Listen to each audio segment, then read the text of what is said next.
All right, good evening, ladies and gentlemen. Will the meeting of the Planning and Zoning Commission for Wednesday, March 21st, 2018, please come to order? I'd like to start off the meeting by doing the Pledge of Allegiance, so if you'd like to join me, please stand and face the flag. Pledge allegiance to the flag of the United States of America, and to the republic for which it stands, one nation, under God, indivisible, with liberty and justice for all. Thank you. Okay. Before I read my little script here, we have two applications. One has been withdrawn. It's the U-Haul. So if anybody's here for U-Haul and that's the only reason you're here, you don't have to stay if you don't want to. And the second one has been asked to continue would be Scott Moldanowski for 1162 Moose Hill Road. That was a special permit for an accessory structure. So if you guys are here for only that, that was requested to be continued. Okay, so for the benefit of those who may or may not have participated in the Planning and Zoning Commission meeting, our procedures are as follows. We will read the legal call to the meeting as published in the local newspapers. The applicant will be invited to come forward and present the case. Explain to the commission and others present what's being requested of the property. Comments of town agencies will be read for each application if there are any. There'll be clarifying questions from the commissioners, then there'll be an opportunity for clarifying questions from the audience. First, those who wish to support the application may come forward, and second, those who oppose the application will be invited to come forward and express their opinion. As this is a public hearing, it must be recorded. It's necessary for speakers to identify themselves, stating their name and their address before addressing this commission. The applicant is then free to leave or remain for the balance of the public hearing and the regular meeting, at which time the commission will try to reach a decision on each application. Each applicant will be notified in writing as to the decision of the commission and has a right to appeal to Superior Court if desired. Decision of this meeting are available the day after the meeting by calling the Planning and Zoning Office at 453-8039 after 9 a.m. So seated tonight are the following members. We have new member Sean Cosgrove, we have Alan Brown, we have Josh Hirschman, I'm Frank DeAndrea, I have Dick Wallace here, Matthew Yorzinski, and another new member is Scott Edmonds. Tonight our town staff is George Kroll, and I'd like to welcome Aaron Mannix for, I think it's her first official meeting with us as the zoning enforcement. You here before too? Sure thing. Oh, I apologize. My mind, huh? I'm kidding. So the videographer this evening is Peter Schultz. Will the secretary please now read the, I'm sorry, and we have a recording secretary, Lisa Piambino. Thanks for being here. Will the secretary now read the legal notice? We have a combination of two because the March 7th meeting was canceled due to weather. So I'll read it, start off as today's date, and then I'll read all the applicants. Notice is hereby given that the Guilford Planning and Zoning Commission will hold a public hearing on March 21st at 7:30 p.m., location being the Nathaniel B. Green Community Center, 32 Church Street, Guilford, Connecticut, in the Mononkatuk Room on the second floor for the following purposes. Shelley Orenstein and Aaron Abend, 125 West Lane. Diego Tomasi, 6 Guilford Point. Mary and Drew Collins, 301 Chaffinch Island Road. Scott Vigadamo, 122 Seaside Avenue, and Daniel Halley, 342 Water Street. Copies of these applications are available for inspection at the office of the Planning and Zoning Commission, Town Hall South, 50 Boston Street, Guilford, Connecticut. At this hearing, persons may attend and be heard, and written communication will be received. Dated at Guilford, Connecticut, this 27th day of February 2018. Thank you, Mr. Secretary. So let's get right into it. Let's open up the public hearing with... Fred, you had mentioned at the beginning of the meeting that Scott Moldanowski, that is not happening tonight? Right, he is requested to, so we're going to continue it to the next meeting, so it won't be heard tonight. It won't be heard tonight? No, sir. So anybody who's here for that can leave? Absolutely. All right, thank you very much. You're welcome. There was paperwork that was done in preparation of his proposal. Should that be submitted to the board today or wait for the meeting?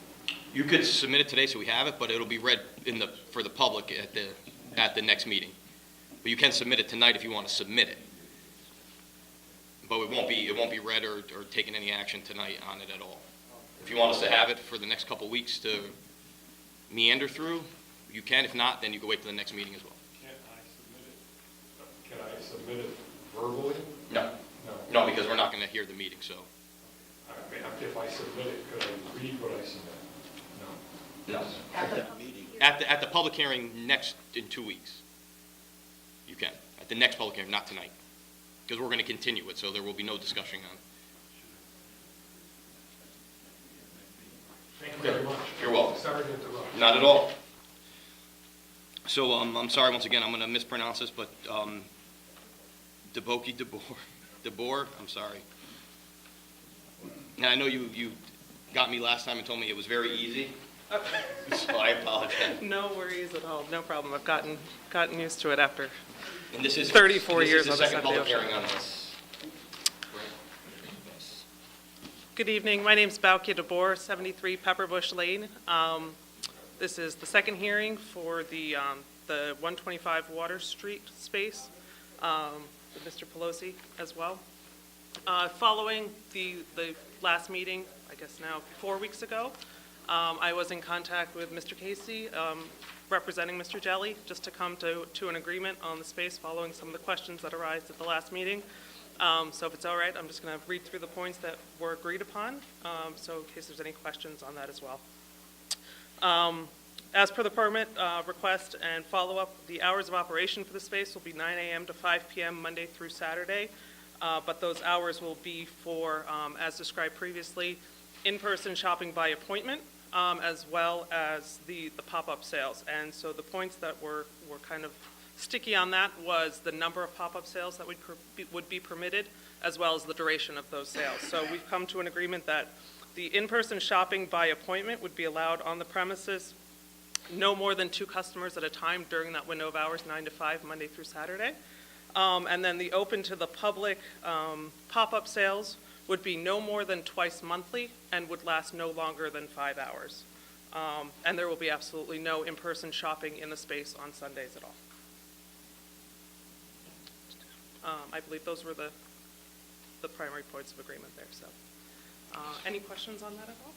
Does the commission have any questions at this point from now or the last meeting? I don't see any letters in there. All I do remember from watching the tape was that, as she said, they were mutual meeting with the, Yes, we've been in contact since the meeting and came to those points of agreement. So, There is a letter here from, is that, we already read that, right? okay, it was just read in there from John Casey. What's the date? February 21st. No, Monday, March 5th. I'll read this one. Yeah, read it, and then we're gonna, then you guys can. Well, this might, are you John Casey? I am. Do you want me to read your email to George, or do you want to touch on the points? Either way, she just covered them. Yeah, there's just correspondence that we normally. All right, There's so, do you have correspondence anything else you want to already present at this point? No. Okay, so I'm gonna ask if, as this is the second public hearing, is there any questions at this point? None from the public? Okay, so we'll do, comments. Thank you, Mr. Chairman. For the record, my name is John Casey. I'm an attorney with the law firm of Robinson & Cole. I represent Bob and Elizabeth Jelly, who live across the street. As Bauke said, we were in contact afterwards and came up with a list of conditions that we would be happy with if the special permit was approved. And those were submitted to Mr. Kroll, and it sounds like the commission has a copy of those in its packet. I think Bauke summarized them appropriately, and but happy to answer any questions from the commission. Also, stated that you're requesting that this permit be for 4 years. I did put that in just because that's been pretty typical of these special permits over the years. They've always had a time limit on them, just to have a look back in case for some reason, the activity became far more, intrusive than the commission or the neighbors thought it would be. So, because it is still a unique situation having 2 uses actually on one property in a residential zone. So that's why we asked for the time limit. And that's been pretty standard, as I said, since the last 12 years, since these first were issued. I see you left the date open on March 31st. Yeah, we figured whatever date, we didn't know, when 4 days, 4 years from whenever the permit is issued, I would imagine. You don't care about that? Yeah, I think they've been renewed in the past, or the use is continued even if the date has expired. So generally, if everyone's happy with the situation, no one brings it up. Just because, like I said, sometimes I like to explain, like a second grader, you guys are now okay as presented with those conditions you've reached We are, amicable right, agreement? we support the application if it's approved with these conditions. Great. Anything else? Nothing else. All right, great. Anything else from the commission? Get a motion? So move to close the hearing. All in favor? Thank you. All right, motion carried to close. We are on Shelley Ornstein and Aaron Abend.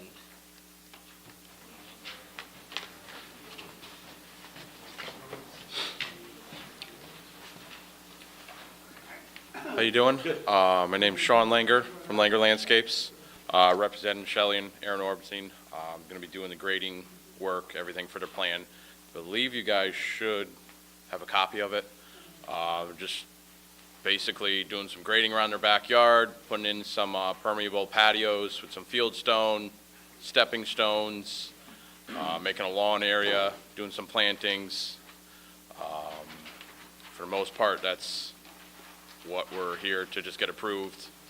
So there's a map there. It's for 125 West Lane. Yep. Okay.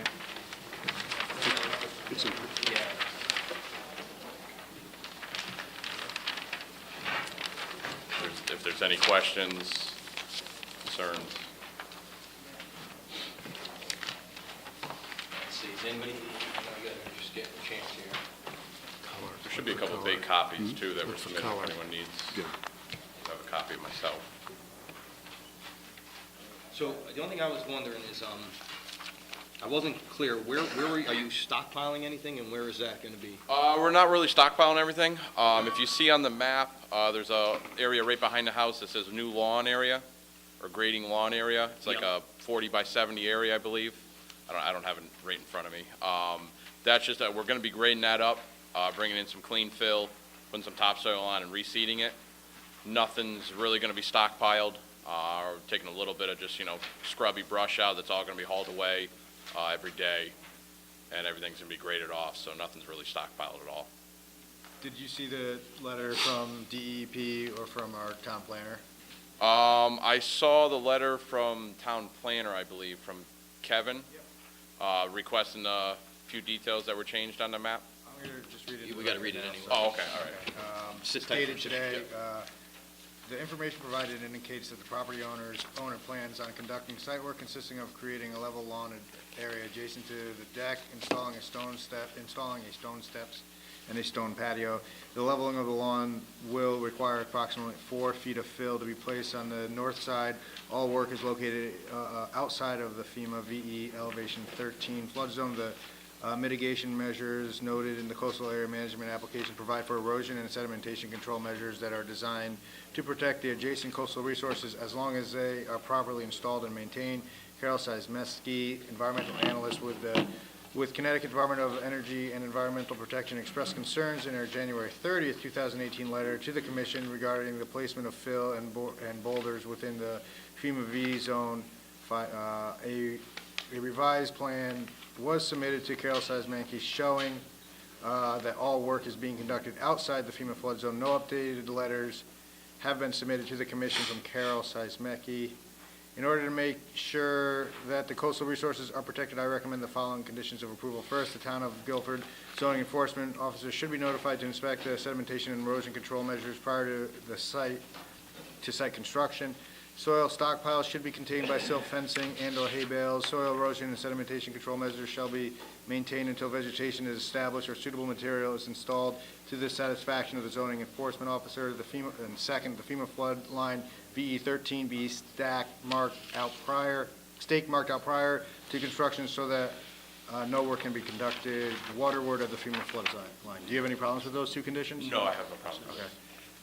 George, why if we resubmitted a plan, why didn't Carol say that she received that and she's all set? She hasn't gotten around to it. No, I mean, it's every single time with her. Very difficult to deal with. You want John Goucher back, is that what you're saying? I'm saying that, It's not gonna happen. Substantive in her letter? no, No. there's not.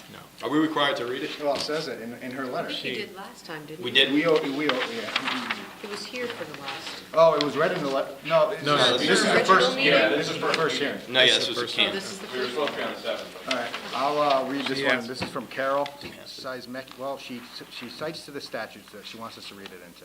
Okay. Dear Commissioners, thank you for referring this coastal site plan review received January 25th, 2018 to us for review and comment. Project description, the subject property is a 1.4 acre waterfront lot in the R5 district. The site hosts a residence which has a first floor elevation of 30 feet and is outside the flood zone. The applicant proposed to regrade a lawn area around a new deck and make patio improvements and add landscaping boulders within the 100-foot critical coastal resource buffer. Will fill be brought into the site? If so, how much fill? While fill is in the V zone, cannot be used for building. Some regarding regrading around an existing residence and deck is permissible. However, any significant filling in a V zone reduces the area's flood storage capacity and may adversely impact abutting properties during storm events. Erosion and sedimentation controls should be installed in areas of land disturbance and before a lawn is established in accordance with the 2002 Connecticut Guidelines for Soil Erosion and Sedimentation Control. We do not support the installation of landscape boulders below elevation 13 on this property in the V zone. Objects such as this are considered obstructions in the flood zone and could become projectiles in a flood event. Floodwaters could easily lift non-anchored boulders and lawn furniture. Coastal resources on site are significant and include bluffs and escarpments, rocky shorefront, coastal hazard area, VE 13, and coastal waters. Conclusion, we would be interested in receiving more detailed information on this proposal, particularly if significant amounts of fill will be brought onto the site for landscaping purposes. We hope that these comments are helpful to the Commission pursuant to CGS Section 22A 110. We request that these comments be read into the into the record at a public hearing for this application. If we can be of further assistance to you in this or any other coastal management or Long Island Sound related matter, please feel free to contact me. So, Kevin, yeah, With the revisions that were made in the plan? Yeah, everything was revised. There's a note on there about the engineers coming out to stake Yeah. for the 13 line for us, so we make sure everything stays above. You guys remember, this is a can map, so there's no second hearing. So do we have any clarifying questions we need from the commission at this time? Is there a subsequent inspection to be sure that it's been adhered to? Yes. And that'd be a condition of approval Okay. as well. To inspect the silt fence? Yeah. Okay, before we start anything? Or his staked hay bales would be? Does an inspection take place during the construction or only after the construction? Sure, I can go out there and look at it. Especially Yeah, with but- nice weather coming along. Get over and walk down I the would like to shoreline. sit on that little. It's It pretty would just be beautiful. very expensive for the applicant if they made mistakes and then Yeah. you came in after the fact. Any other questions from the commission? We would like to see if we could sit At them. this time, I'll ask anybody from the audience who'd like to ask a question. Okay. You all set then? Yeah, I'm all set. All right, get a motion? Motion to close. All in favor? It's closed. Thank you. No, we're gonna go, we have Diego Tomasi, 6 Guilford Point.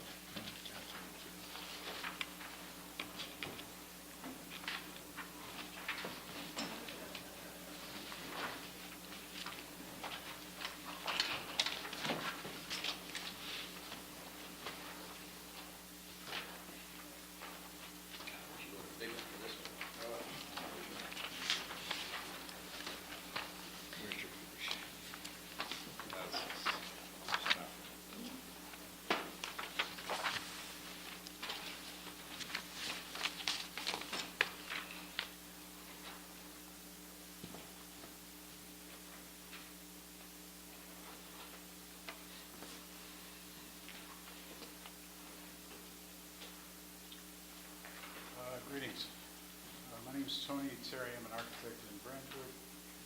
I'm representing the Tomasis, whose house is right on Guilford Point, 6 Guilford Point. Could you do us one favor? Could you just move more, a little closer to the mic so the camera guy can pick you up? Sure. Thank you. It was built in 1997, and it's a simple gable, and the length of which faces the harbor.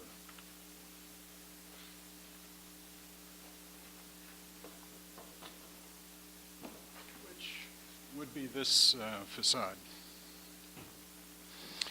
So I'd like to point out that there was a previous modification, a site plan review, that was approved for the second owner, that was approved in 2009. That owner decided not to proceed at the time and ultimately moved, selling the property to the present owner, the Tomasis. The Tomasis are living in the house in its original state. And so please note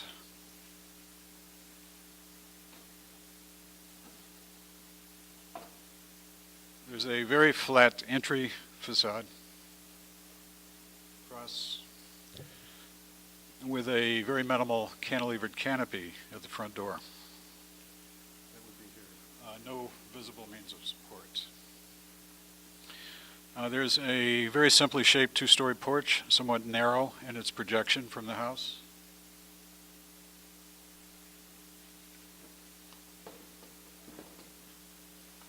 Which is this, that faces Long Island. And there's a very simple harbor side. That's this facade. This element only projects about 8 inches off the wall. This bay is 11 by 10, flat roof. It's fairly subtle in its features. So they bought it about 3 years ago, and their purpose in this proposal is to do several things to improve its style and its function.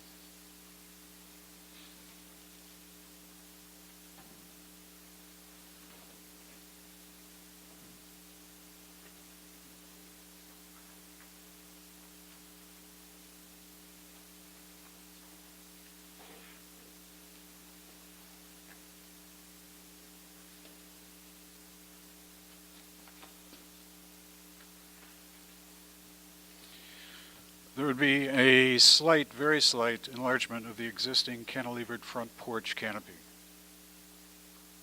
The entrance that was previously, is presently just cantilevered. Plus, it's visually going to be grounded by supporting it with columns set onto stone pedestals, as you can see. So it's a fairly straightforward improvement. It only requires a few extra square feet. There's an improvement to enliven this overall facade with an arched dormer on the attic level.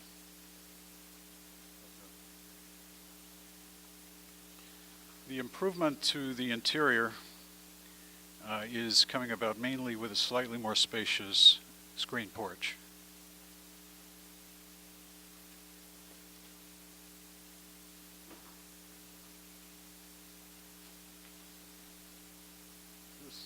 This is the facade that faces Long Island. This is the facade that faces the harbor.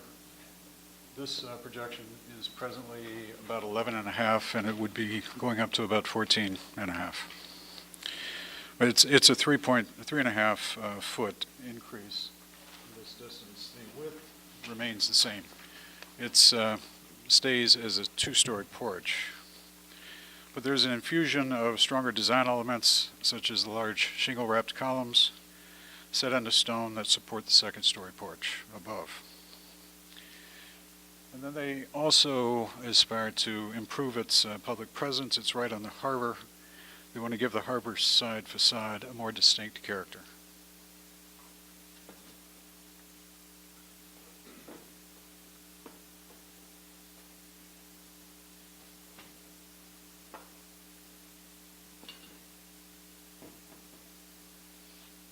These are the two facades. So this bay that presently projects about 6 inches would project an additional 2 feet. It still encompasses the second floor. And there would be a dormer. Well, a roof on that with glass that would have a dormer-like effect for the attic level. None of those dormers exceed the pitch of the roof, right? The crest? That's correct. We're staying under the existing height. I should have mentioned this is a PRD, and it basically has its own zoning. The height was established in the 90s, and we're staying Right. at that. There's also the idea of putting a roof balcony atop the existing 2-story elements. Atop this to have a balcony. It's not very big. It does come further out. It comes out almost to this facade. This is actually similar to a feature that was approved in 2009, but was never executed. So regarding that previously approved application, part of the application was to expand the living space into the attic. And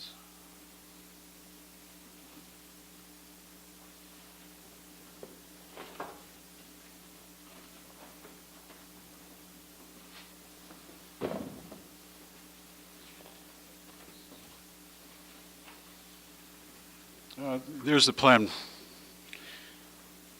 that the owners aspired to have ballroom dancing on the 3rd floor. And so the features we're proposing actually represent a reduction in the bulk of the attic that was approved. On the front,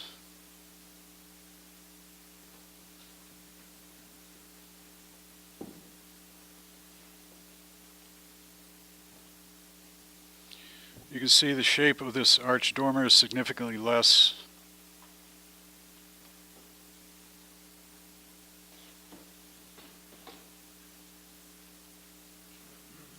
than the facade of this very wide shed dormer.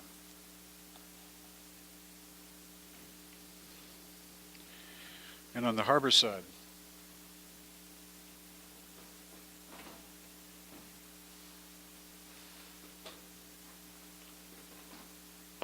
That's not a current. That's what was approved. That's not a current. right, this is what was approved.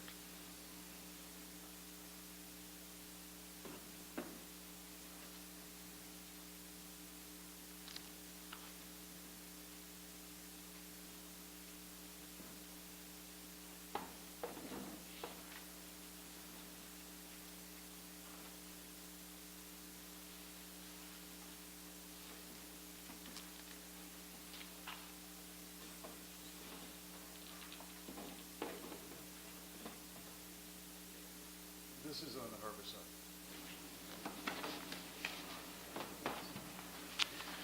And so between these 2 dormers on the attic level, there's more roof space. The 2 elements stand distinctly apart, as opposed to the shed dormer up here occupies a greater width of the facade than this. This element is very similar to what was previously approved.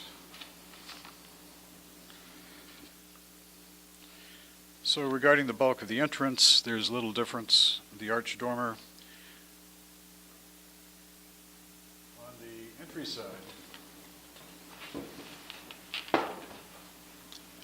adds more of an architectural feature than it does bulk.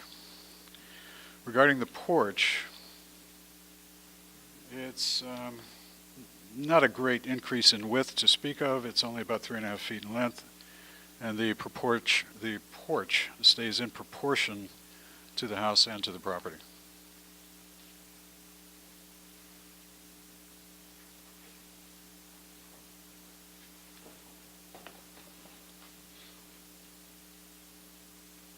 This being the side view again, and this being the side facing Long Island.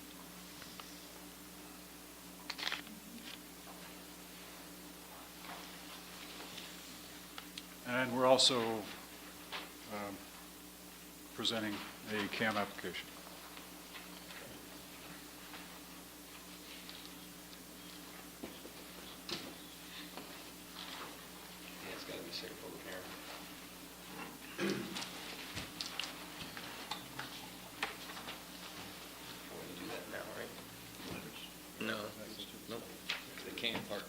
Go ahead. Step on up. All right. My name's Greg Bettis with Bettis Engineering, an office at 70 Essex Street, Mystic, Connecticut.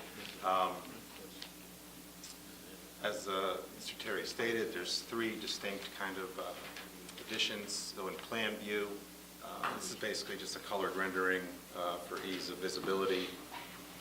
Sorry. A colored rendering of, just for ease of visibility. So there's three distinct additions taking place, so you can see them in plan view here on the north side, the west side, and the east side. So basically relatively minor footprint changes. So what we've done is showed silt fence basically surrounding the site, down gradient of any of the improvements. There really isn't any change in impervious coverage. It's pretty straightforward, no grading changes, no stormwater changes to flow. The coastal resources are kind of listed on this plan, from beaches to tidal wetlands to bluffs and escarpments to rocky shorefront. There's kind of pretty much everything going around this point. But again, it's, nothing's being touched outside of basically the footprint of the house. So basically that's kind of it, unless there's any questions regarding the coastal site plan. Letters first, you might want to hang around and. Did you happen to see the letter from? I haven't seen any So you haven't letters. seen any letters? All right, we're going to read these, and then there's some things I think that need to be addressed, and there is a second public hearing on it, so if we can't do it tonight, we Okay. can get to it, but why don't we read those letters, please? You want me to read it? No. That should start, First one is from Carol Sismansky from DEP. Coastal site plan review for construction of two new additions in the V6 zone at 6 Guilford Point. Diego Tomasi, applicant. Dear Commissioners, thank you for referring this application for a coastal site plan review received February 6, 2018 for our review and comment. Project description. The subject property is in .88 acre waterfront lot in the R3 district, which hosts a single-family residence and a detached garage built in 1998. The applicant proposes to build three small additions, a 4-foot wide by 28-foot long attached deck, a 2-foot by 16-foot addition, and a slightly enlarged entryway. A large part of the site and a small portion of the house are in a V14 flood zone. Coastal resources on this waterfront site are significant and include rocky shorefront, tidal wetlands, beaches and dunes, bluffs and escarpments, coastal waters, coastal hazard area, VE14, AE12 and X, and shorelands.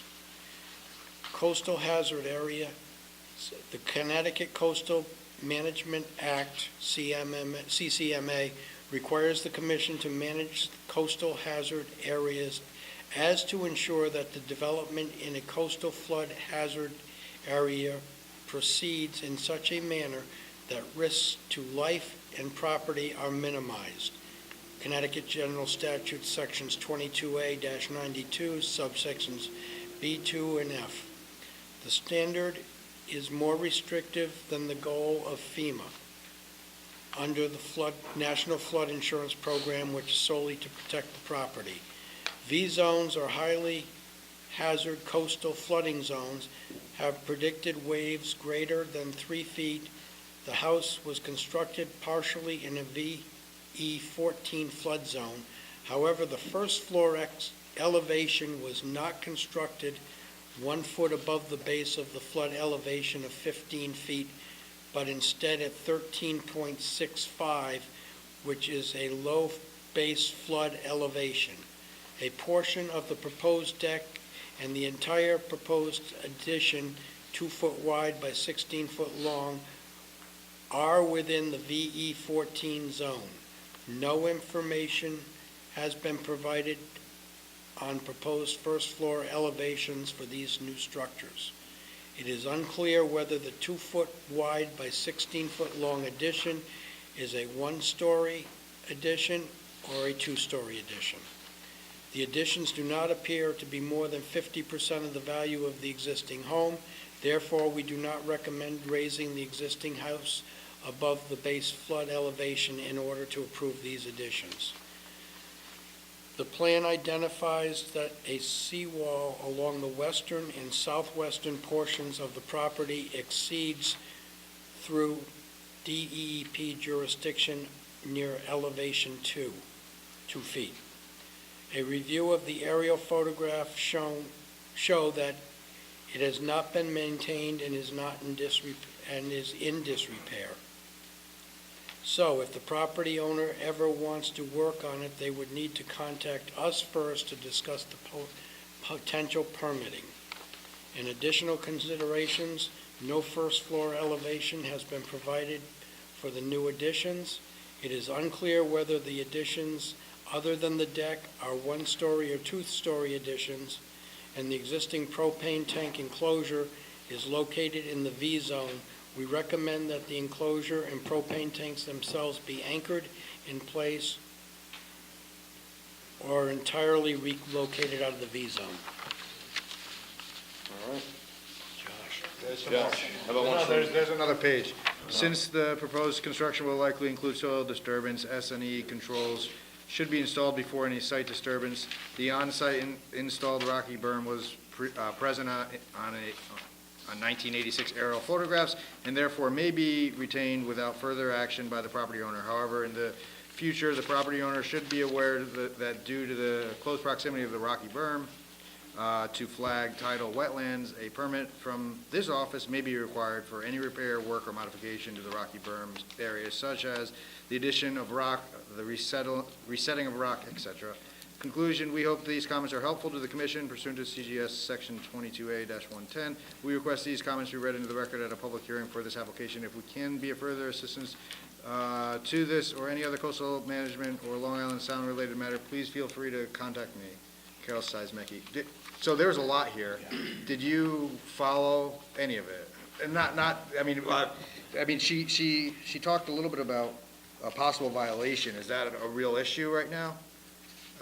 Which is the plan identifies the seawall along the western and southwestern portion of the property near the deep jurisdiction. Yeah, I think she stated it was in the 86 aerial, so it can be retained. There's no plans right now to do anything. If we do anything, we would contact DEP. Yeah, okay, so that's fine. So she didn't really say anything of note. And now there's a letter from Kevin McGee, and that was dated March 6th, and it says that the applicant is proposing to install 3 minor additions to their house. A portion of the work is located in a FEMA flood zone AE elevation 12 and a wave velocity zone VE elevation 14. The site plan provides for erosion and sedimentation control measures that are designed to protect the adjacent coastal resources. The work being conducted could have a minor impact on the adjacent coastal resources if the erosion and sedimentation control measures are not properly maintained. In order to make sure that the coastal resources are protected during the construction process, I recommend the following conditions of approval. First, the Town of Guilford zoning enforcement officer should be notified to inspect the sedimentation and erosion control measures prior to any site work. Stockpiles should be contained by silt fences, fencing, and/or hay bales. Soil erosion and sedimentation control measures shall be maintained until vegetation is established or suitable material is installed to the satisfaction of the zoning enforcement officer. And second, any soil removed from digging the pilings should be disposed of outside of the flood hazard area. Do you have any problem with those conditions? No? You guys want to take these? Yeah, that'd be great. George, Carol had a lot of feedback. Are any of those things that need to be, okay. No. I don't think, you probably didn't tell her you were going to do ballroom dancing. She might have wondered whether that was a permitted use. That was a previous. And did, Is that allowed under our zoning code? Excuse me. It's not for commercial use. So, one more. You want to read that last one in? This one's from Dennis Johnson, dated March 6th. It's an easy one. As they usually are. The applicant's proposed deck extension and porch alterations do not conflict with the location of the, or operation of the septic system currently existing on site.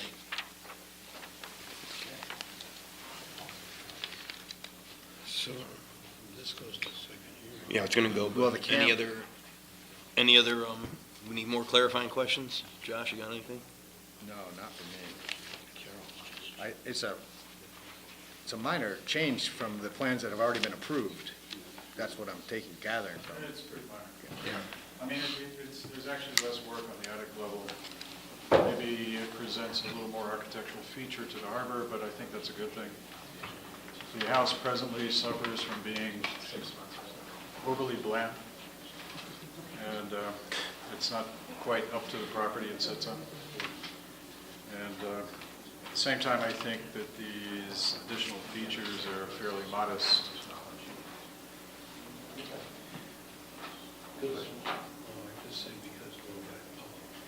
Yep.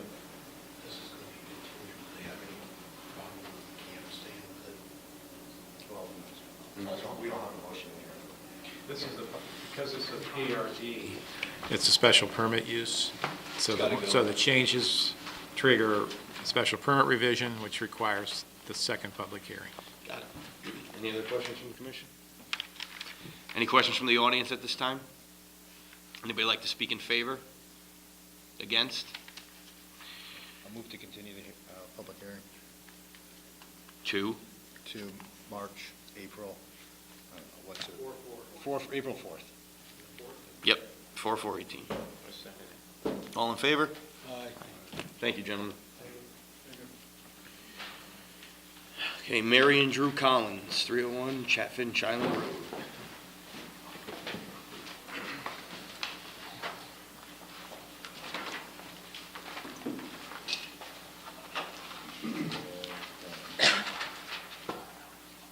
Shall I just start? Hi, I'm Mary Collins. I live at 301 Chaffinch Island Road. We just want to do a little change to our garage.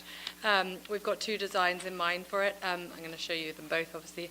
The first is to convert, we've got a studio space upstairs above our garage, and we want to convert it into a one-bedroom apartment.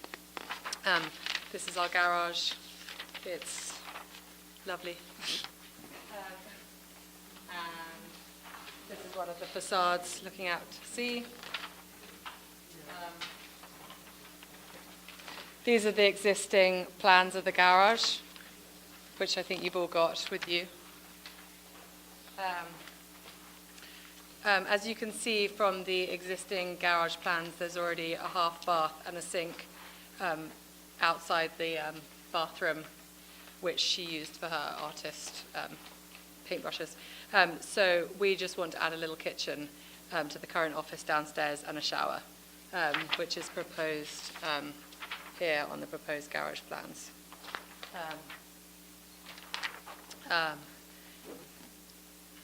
The square footage for the apartment will be 642 square feet. It's currently 607. So it's just a small addition to the kitchen area going into our garage, but the footprint of the garage won't change at all.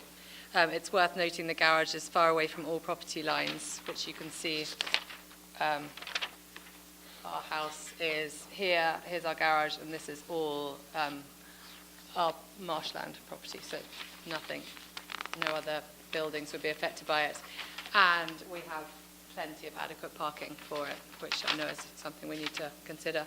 The second plan is just slightly different. Here we just want to add dormer windows to the front facade of the garage. That's the side view of it, and a door, so it's a bit more accessible. We put in 2 bedrooms upstairs, but the same orientation of the kitchen and bathroom downstairs. Again, the footprint wouldn't change, but the square footage added to the top floor due to the dormer windows would make the apartment 800 square feet. We're basically weighing up the costs between the two projects, so we hope to get them approved, and then we're going to make our call on which one we want to do. So I'm kind of confused here, because isn't there different regulations if it's over a certain square footage in regards to kitchens and all of that stuff versus if it's under If it's 650 or under, 700 700 and under, 750, I think. You mean, that's constructing a detached accessory structure? This is Anything detached, over right? 7, this is an existing building. This is, we're not changing but it's this. detached from the main house, right? But that, what you're thinking is a special permit application is for a new accessory structure of 750 square feet or more requires a special permit. This is an existing structure, we're not building, it falls within what is allowed as an accessory apartment. Although I do believe that Dennis said septic-wise, that one bedroom Yeah, was it's what was absolutely going to fine, work. yeah. So the second, The second one, we'll just decide whether we want to make that addition financially for the septic tank, but it's possible to do so. We just need With to, septic we just need to add revision. another area. So you're asking the commission to approve both of these plans? Yeah. And then you'll decide which one you want to implement? Yeah, to at a save you future- time. do that? We've never done it before, but I I don't know mean, why I not, could you know. just ask for the one, which was the two-bedroom one, because that's essentially the one-bedroom one is just going to be a little bit less complicated, basically. We're going to want to hear from Dennis Johnson.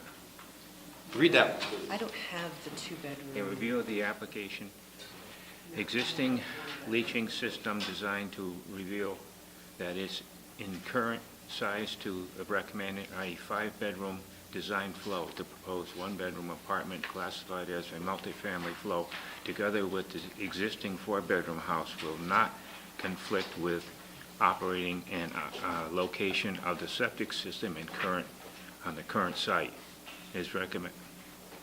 It is recommended that the application proposed special permit be approved. Did he consider the two-bedroom one? Yeah, I spoke to him about it. But the two-bedroom does require an improvement to your septic system. Yeah. It does. Which we do not have a plan showing any septic location. Dennis any- Johnson dug it all up for us because you're updating your septic systems, but he says that he was going to pass it around. From a CAM standpoint, if you're looking at any, this is a CAM, isn't it? Oh, we're not a CAM. No, this is not Or a CAM. special permit, okay. This- So then that one, Can you, when are you going to decide which one of these you want to do? If you give us approval, then we can go ahead and look at the cost of it, but we're just looking for which one. That's all. Josh? Why would we approve both? Why don't you come with one? Because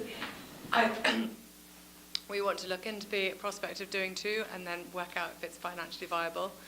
And if it's not, then at least we've got your approval to do a 1-bedroom. So we can do that because it's going to cost us a lot less. And One project is more over-inclusive than the other? Like, does one project include similar projects? I mean, it's just the one project we're doing, and either we put some dormer windows on the top floor or we don't, basically, and put a little bedroom next to it, or we don't. We're not adding to any square footage. sure, I have one. The proposal meets the regulations for, that's my sketch, but either situation would comply with the zoning regulations. If we approve the two-bedroom, and they only go with 1-bedroom, they don't need to come back for that, right? That will just be reflected in their zoning approval and their building permit. The specific sense. plan would So I be think, approved. I think the application really should be for the two-bedroom, and we can either approve or deny that, and if you want to just do 1-bedroom, then you're all set. Yeah, sure. I'm not used to doing this kind of thing, so. Sort this Yeah. out. Yeah. But that sounds like a good station. Because I'd still like to see the two-bedroom, Dennis's letter, because he didn't give us one on that. Okay. Or, We can have that for the next hearing. Sure. Gary, could we submit those photos for the record? any other questions from you guys right now, Commissioner? No, is there any questions from the audience at this time? Any comments for or against? Can we get a motion to continue? Motion to continue to April 4th. Second. All in favor? Thank you. So April 4th will be the next, because it's a mandatory Do second. I need to do anything for that, or Yeah, are you- you hearing from Dennis? Yeah, No, Okay. other than, unless you have anything new that's presented, that would be really the only thing. Or anything you think that might be any more clarifying than you already submitted. Yeah. Okay, thank you very much. Thank you. Okay, so we're on to Scott Moldowski, who has requested to be continued to 4/4/18. I get a motion to continue? so moved. Second. All in favor? Okay, it's continued. Steve Vigorandamo. How close was I? Not really. I believe it's Fergadama.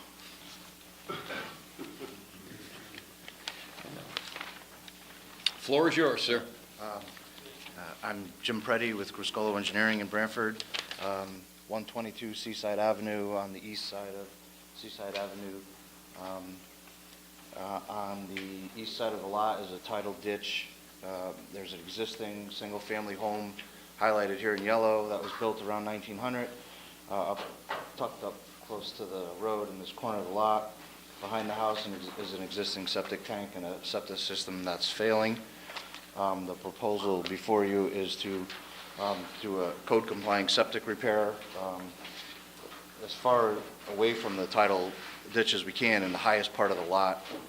The proposal is for 65 linear feet of Mantis systems. We show silt fence along the back here, or the location of a stockpile for topsoil. There are no other improvements proposed to the house or the impervious surfaces at this time. So the project would support the continued residential use of the property. And there are no adverse impacts to the coastal resources. In fact, we'll be improving the situation because the existing system is in bad shape. The tanks here in the fields are not exactly known back here, but they're backing up. So the tank would get crushed and filled, and a new tank would be put over here. They'd have to redo the plumbing inside. So there is a new tank, and you're relocating the tank? Yes. Yeah. But it's a little further away from the... Yes. Well, we've gotten as close to the road as we possibly can and still meet health code. This way you don't have to go to CAM either. Well, that's why we're here, Yeah. right? Yeah. There are a couple letters here. Did you see them? From Carol and from Kevin. Okay. Have you happened to see them? I have not seen them. All right. Well, this first one is from Carol Szymanski. She said, "Thank you for referring this application for a coastal site plan review received February 9, 2018 to us for review and comment.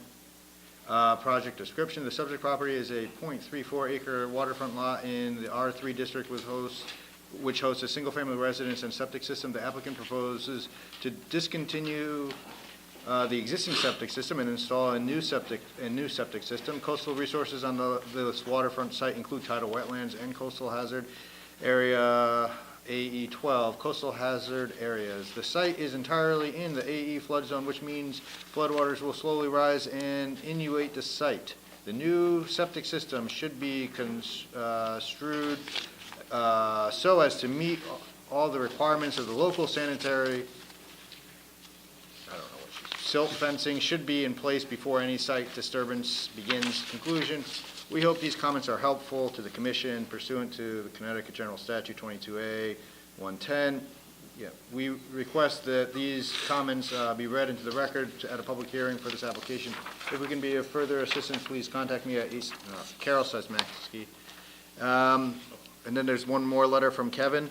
I got it right here. No, this one is from Kevin. This kind of follows up with Carol's, so I'll just read this one quickly. The applicant is proposing to install a new septic system in a FEMA flood zone, AE elevation 12. The proposed work is being conducted as far from the tidal wetlands as possible. The site plan provides for erosion and sedimentation control measures that are designed to protect the adjacent coastal resources. The work being conducted could have a minor impact on the adjacent coastal resources if the erosion and sedimentation control measures are not properly maintained.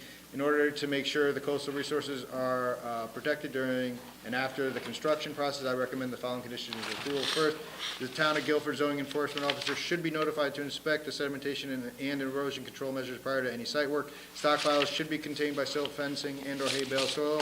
Erosion and sedimentation control measures shall be maintained until vegetation is established or suitable material is installed to the satisfaction of the zoning enforcement officer. And second, the contractor should inspect the road adjacent to the work area daily and sweep any material that may have spilled off into the road.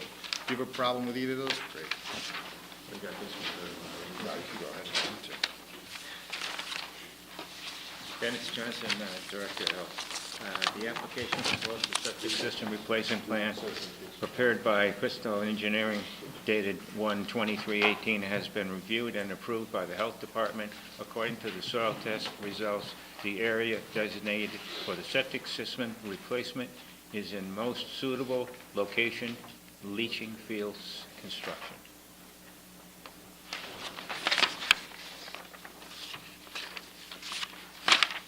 Pretty much okay with all of that? Good. Any other questions from the commission at this time?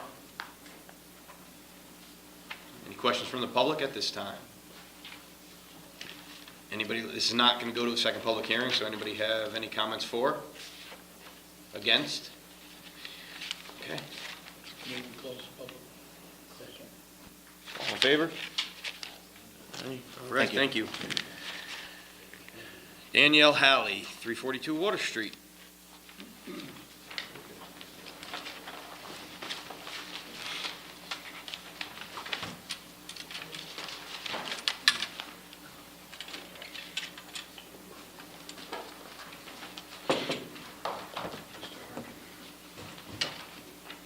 Good evening, Mr. Chairman, members of the commission. For the record, my name is Michael Harkin, professional engineer and principal of Harkin Engineering, located at 78 Wolf Hollow Lane in the town of Killingworth, Connecticut. Again, here tonight on behalf of my client, Mr. Daniel Halley, for his property and project located at 342 Water Street. Just a bit of housekeeping. You pass these around. These are pictures of the backyard where the swimming pool is going to go. And then here's the green cards. So we're here tonight, again, at 342 Water Street. It's for a swimming pool, a 40 by 20 underground swimming pool off the back patio. We're directly adjacent to a coastal resource, which is the tidal wetlands, towards the easterly section of the property. It's a pretty straightforward project where the pool's going. We do have a favorable letter from Deep, from Carol, which you can read into the record. And additionally, we did have some comments today from Kevin. I think Aaron was in on the CC and those emails. Our original plan just showed a general vicinity of the pool. What Kevin was asking for was a little bit more grading, which we did. We have a revised plan, which we submitted for the record, which is basically shows the grading of the pool. We put some spot shots on there. Obviously, at this time, the swimming pool is not going to be designed completely. We need the approval from the commission first, and then the swimming pool designer will physically put it in there, whether there's going to be vanishing edges and things of that nature. But at this juncture, we showed the worst case scenario, that if they didn't have any vanishing edges or walls and it's completely graded out, you can see where the contours basically come out to. We show our erosion controls, our silt fence, stake hay bales, and we also show a limit of disturbance. As you can see from the pictures, that whole backyard is virtually grass, and it's mowed all the way down to the coastal cliffs. How deep will you have to excavate? How deep? About 4 feet. We're flipping one side, putting it on the other. And do you know that it's not ledge? It is ledge. It is ledge. That whole section, that whole side is ledge. So you're going to have to go through ledge? Yeah, we'll blast. Yep, it's common with the swimming pools. We'll blast, and then on the bottom, we'll put a bunch of trap rock on there, and the drains, when it rains, will suck back into the pool. So there are 3 letters here. And you said that you know what Carol has to say, but I'll read it for you anyway. This one is dated February 20th, and it says, "Thank you for referring this application for an in-ground swimming pool on February 15th, 2018, for us to review and comment. Project description, the subject property is a 1.5 acre waterfront lot, tidal wetlands frontage in the R6 district, which hosts 2 single-family residences. The applicant proposed to build a 20-foot by 40-foot long in-ground swimming pool. The proposed site for the swimming pool is 50 feet from tidal wetlands, 50 feet from the CJL, and 6 feet from the MAP AE 10 flood zone. However, a small portion of the swimming pool is in elevation 10. The applicant may wish to move the proposed swimming pool slightly uphill out of elevation 10, which is the AE 10 flood zone, or locate the swimming pool in an area known that during some locate the swimming pool in this area, I see I had the word "the" instead of this, in this area, knowing that during some flood events, floodwaters may wash over the swimming pool. The applicant may wish to check with the engineer to determine whether the construction of the swimming pool itself should be forfeited if floodwaters do wash over it, fortified. Coastal resources on the waterfront site include tidal wetlands, coastal hazard area, AE 10, AE 11, and 10. Next, developed shorefront and shorelands. Conclusion, the applicant may locate the swimming pool in the proposed location. However, he should be aware that the small portion of the pool located in the elevation 10 may experience flood events. We hope these comments are helpful to the commission pursuant to CGS Section 22A 110. We request that these comments be read into the record at a public hearing for this application. If we can be of further assistance to you in this or any other coastal management or Long Island Sound related matter, please feel free to contact me, Carol Seismicky, environmental analyst too. So, are you concerned about the flooding? No, because the elevation of the pool deck is actually 14.2. It's just 10 existing, so we're actually raising that whole section up. And assuming Carol didn't have that information probably. You got another letter from Kev? Yep. Somebody want to read it? This is dated March 21st to the Planning and Zoning Commission from Kevin McGee.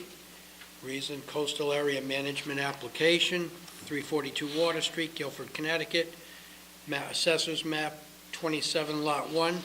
The applicant is proposing to install a 20 by 40 in-ground swimming pool on ledge just outside of the FEMA flood zone AE elevation 10.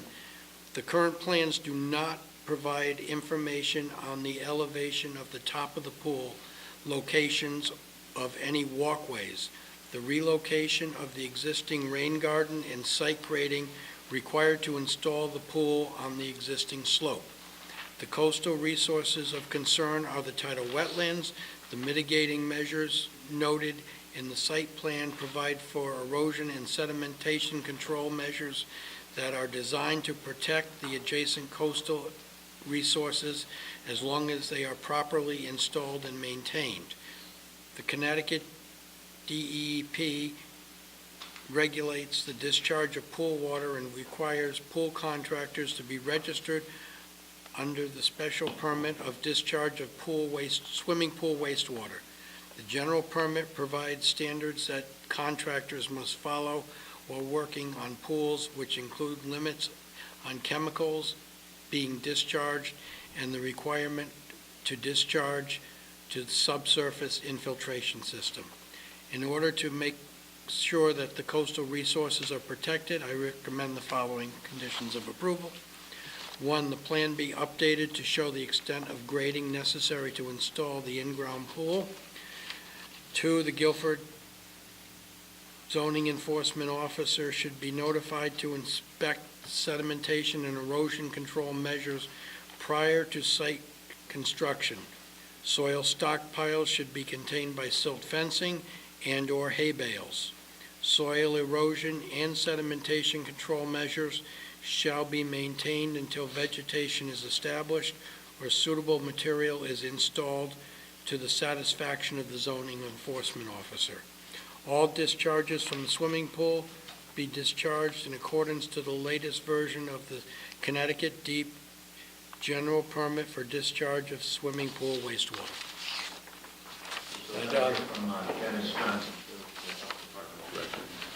It said the application proposed in the in-ground swimming pool will not conflict with the location or the operation of the septic system currently existing on site. So you okay with Kevin's, and you knew Carol's already, but? Yeah, I talked to Kevin this morning, like 10:30. He sent me the letter over. And he said he wanted the contours on there, and, less than a couple hours, we had the contours already, so it was officially submitted, so we're all set with this comment one, and all the other comments are general with the swimming pools and go through, so we accept them. I just have a general, and this may have nothing to do with you, but this is a general question about who monitors how people discharge their swimming pools? Does anyone do that? Well, I think it would have to be like your neighbor seeing that you're pumping it there, and then you call the zoning enforcement officer and say. We don't enforce that. Oh, who enforces it? Isn't it part of, isn't it part of our? No. We're putting special permit though, I mean, not a special permit, we're putting a condition, right? Well, Isn't that part of our conditions, is that? Well, there's a general permit, DEP, permit for discharge of swimming pool wastewater, so I would assume, unless they're filling it from the garden hose, which is unlikely, they're gonna have a swimming pool, water company filling it up. So if they're filling it up, or are they this is a general question, I'm just curious, because. We don't have anything to do with it. The town never really regulates that. It only regulates it if you have a chlorinated pool and somebody drops a pump in there and has a line going out to an inland wetland or a tidal wetland, then they can call up, and. But it sounds like it would be based on a neighbor seeing it and then reporting it. But if we have a condition of approval that says that something has to comply with a CT, deep general permit for discharge of swimming waters, why wouldn't we? Well, it wouldn't be why us. would- Yeah, but why wouldn't that be within? Made it specifically a condition of approval. Well, may. I mean, that's what it is. We're gonna cite to Kevin's 3 conditions. Right, but the complaint would have to go to Carol. No, I think the complaint Here's- would go here. I can tell you this, generally, when the pools are by the water, what we mandate on our plans are that if the septic or the pool has to be drained, a pool company comes in and actually sucks it and removes it, fills back up the tanker trucks and takes it off. That doesn't happen all the time, I can tell you 9 times out of 10 it doesn't happen unless it's specifically specified. And even at that, homeowner sells the house and it changes over and over, they're just dumping that water in. It happens quite often. So you don't have a good answer to your question. I apologize. Logically, I would think that a contractor who is filling a pool would be required to certify that they remove the water. That would be my way of thinking, because, and I'm sure that's not the case. Yeah, it's No. not required. And matter of fact, a lot of the pool guys go right down the street to the hydrant, fill up from the hydrant down the street, and then put it right in the pool. Interesting, right? Yeah. Sounds like a project for somebody to study and come up with some kind of town ordinance. Yeah. Just get my night vision goggles and go out there and, Scott, you good? All right. Anybody else have any questions? All right. From the public, any questions? This is not it's a CAM, so it's not a second public hearing, so any comments for or against at this point? I didn't think so. Somebody? Move to close the public hearing. Second. All in favor? All right. Thank you. U-Haul has been withdrawn. What is this? Yeah, let's keep going. What is this recommendation by the? Yeah. Text of the proposed zoning amendment, which was drafted by the planning committee.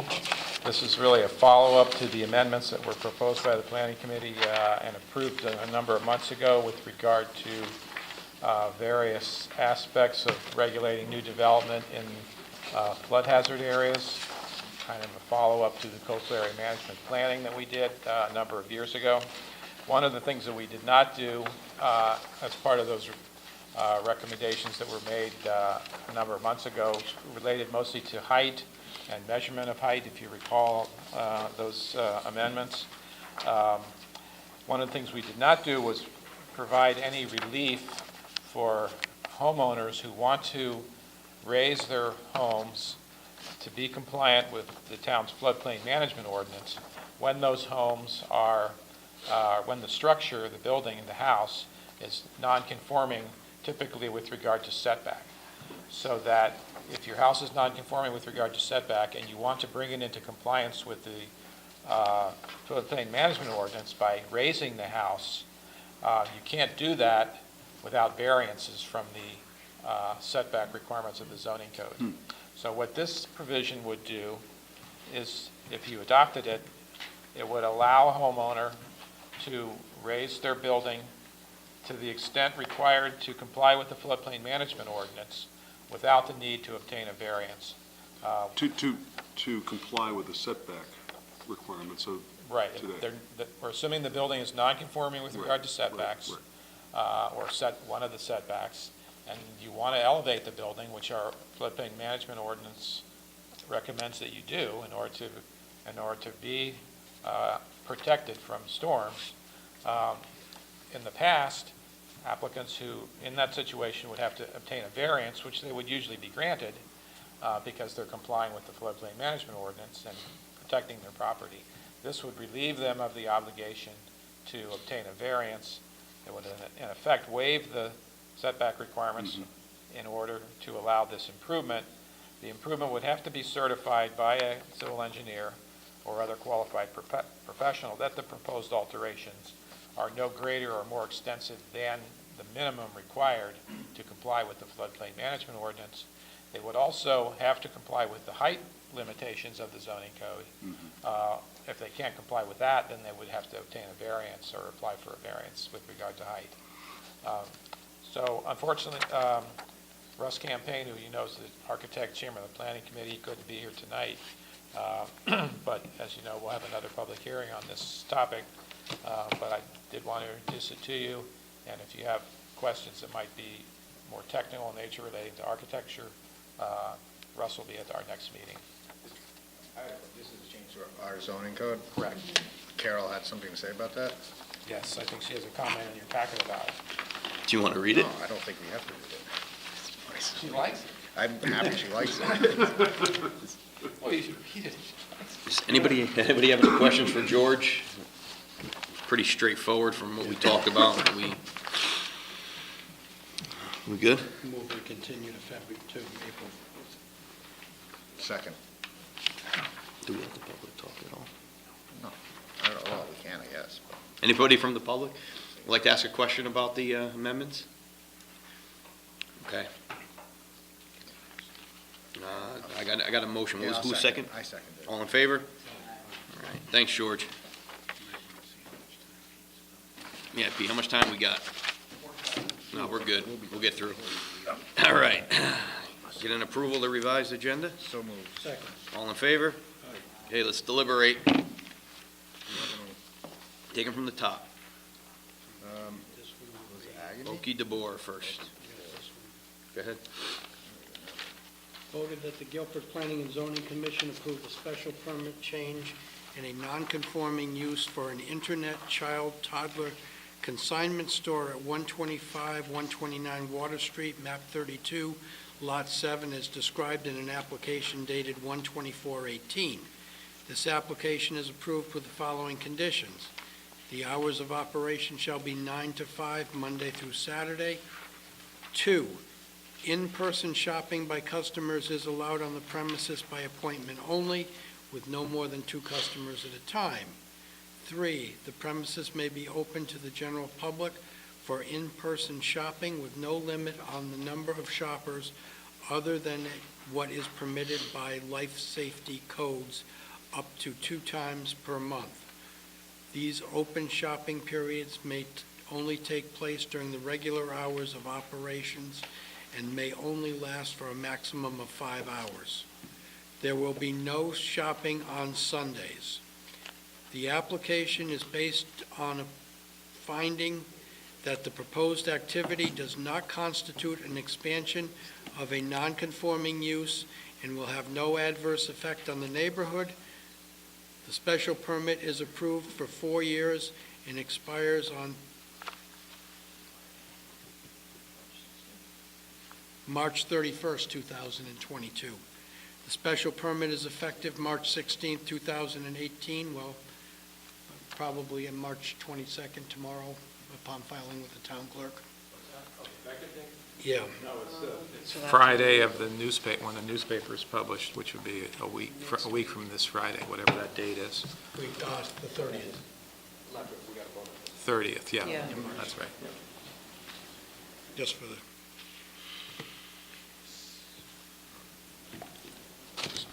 You get a second? I'll second it. but I'm not voting, because I didn't see it. I wasn't- Oh, you weren't here, so you got abstained. Okay, I know you watched it, Matt, you were here. Alan was here, I was here. Did either of the new guys watch? I was not a member. I was actually at the hearing. How does that work, George? I don't know, but it's not necessary for him to vote, so I would say four of us not. are good? Unless, yeah, I don't. Okay. So there's four of us. So as far as my discussion is, I'm glad the two parties were able to come to an amicable solution. It seemed like the counselor for Mr. Jelly was happy with all of these that are in here, so I don't see any reason why we wouldn't approve this. Okay, any other discussions? Call the vote, all in favor? One abstention, and that's it, okay. Let's go, where are we? Shelley Ornstein and Aaron Aben. Motion. That the Guilford Planning and Zoning Commission approve of coastal management application for Shelley Dust and Aaron Aben in 125 West Lane, map 50, lot 30A, for regarding a landscaping as shown on the application dated 1/22/18 and plans. For site dated 11/2/2017, prepared by Ann Hamilton Associates LLC. The application is approved with the following conditions. The application is based upon findings that it conforms with the zoning code and it's consistent with the coastal management policies in the state of Connecticut.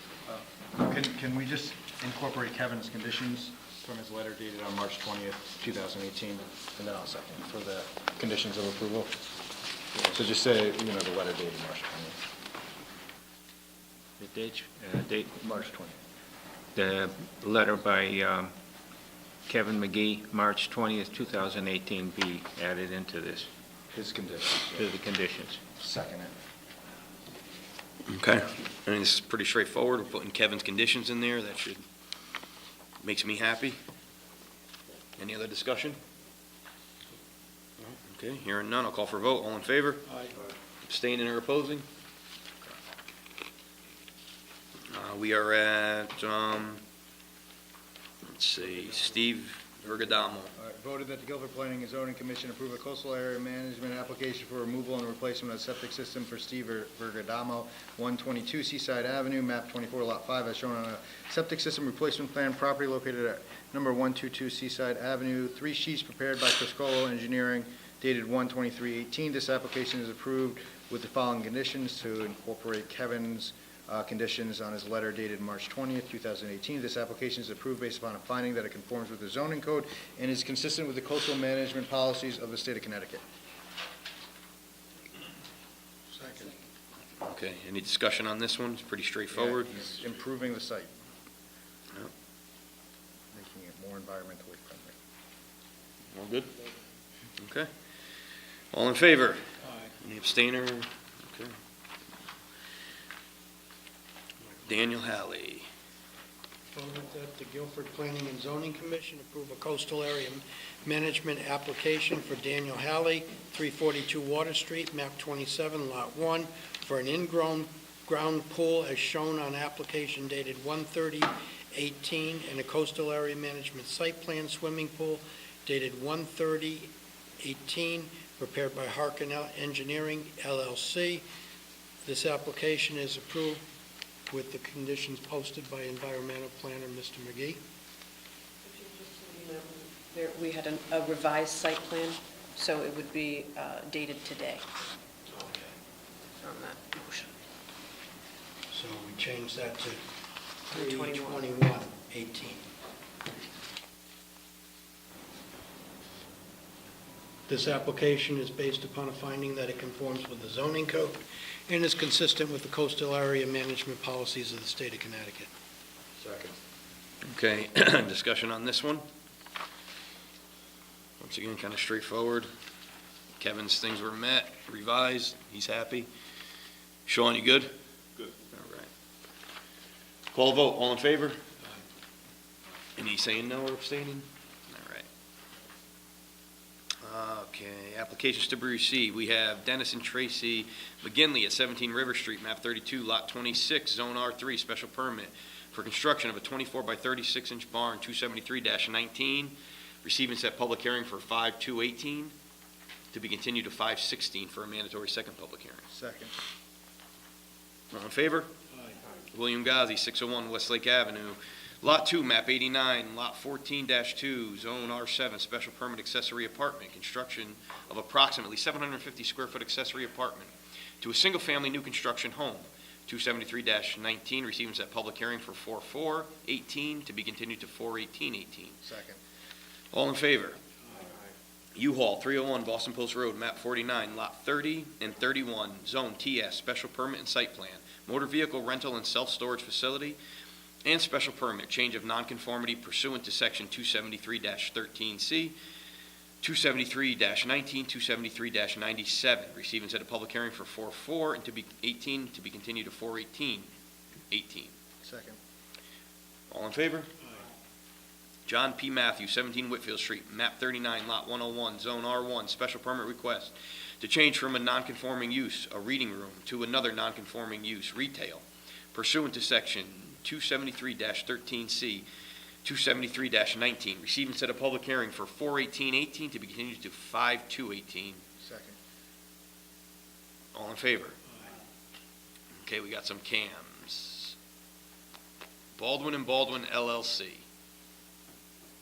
Are these just receiving? Oh, yeah, okay. So, 270 Old Quarry Road, map 12, lot 78A, zone R5, coastal area management, to build a 10 by 20 by 10 high storage shed on 6 10-inch concrete piers, 273-91. Receive and set a public hearing for 4/4/18. Second. All in favor? Jack Schaefer, 146 Daniel Avenue, map 10, lot 163, zone R2, coastal area management, for after the fact, 892 square foot shed, 273-91. Receive and set a public hearing for 4/18/18. Second. All in favor? Mark Lazarus, 162 Daniel Avenue, map 10, lot 164, zone R2, coastal area management, for the after the fact, 174 square foot shed, 273-91. Receive and set a public hearing for 4/18/18. Second. All in favor? Unit Owners Association at the Guilford Yacht Club, 379 Whitfield Street, map 28, lot 11, zone MR-1, coastal area management, and special permit to allow public access for lunch to be served, service restaurant, 273-91, 273-19. Receive and set a public hearing for 4/18/18 to be continued to 5/2/18. Second. All in favor? Site plans, Keystone Novelty Distributors, we are receiving this. Is they coming? Motion, so moved. All in favor? That you, George? No, no. I'm going to help R&B here. Oh, here's one, request action. R&B Refrigeration, 249 Boston Post Road, map 84, lot 20, zone TS2, site plan revision, a change of use from auto repair shop to air conditioning refrigeration operation, 273-97, receive and request action tonight.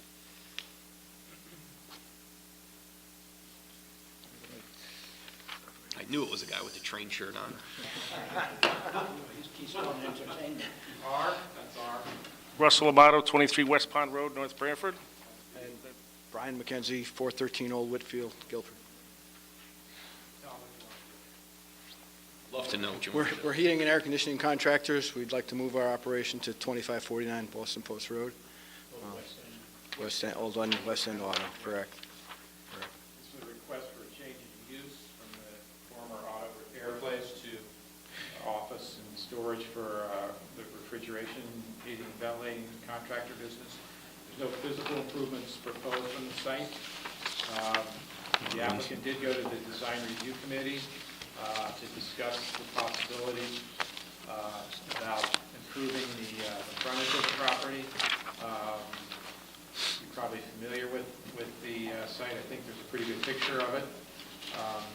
The design review committee encouraged the property owner to work with DOT to revised the entrance island, which you may be familiar with, which is shown in the photograph there. It has really ugly signs on it now from the West End Auto business.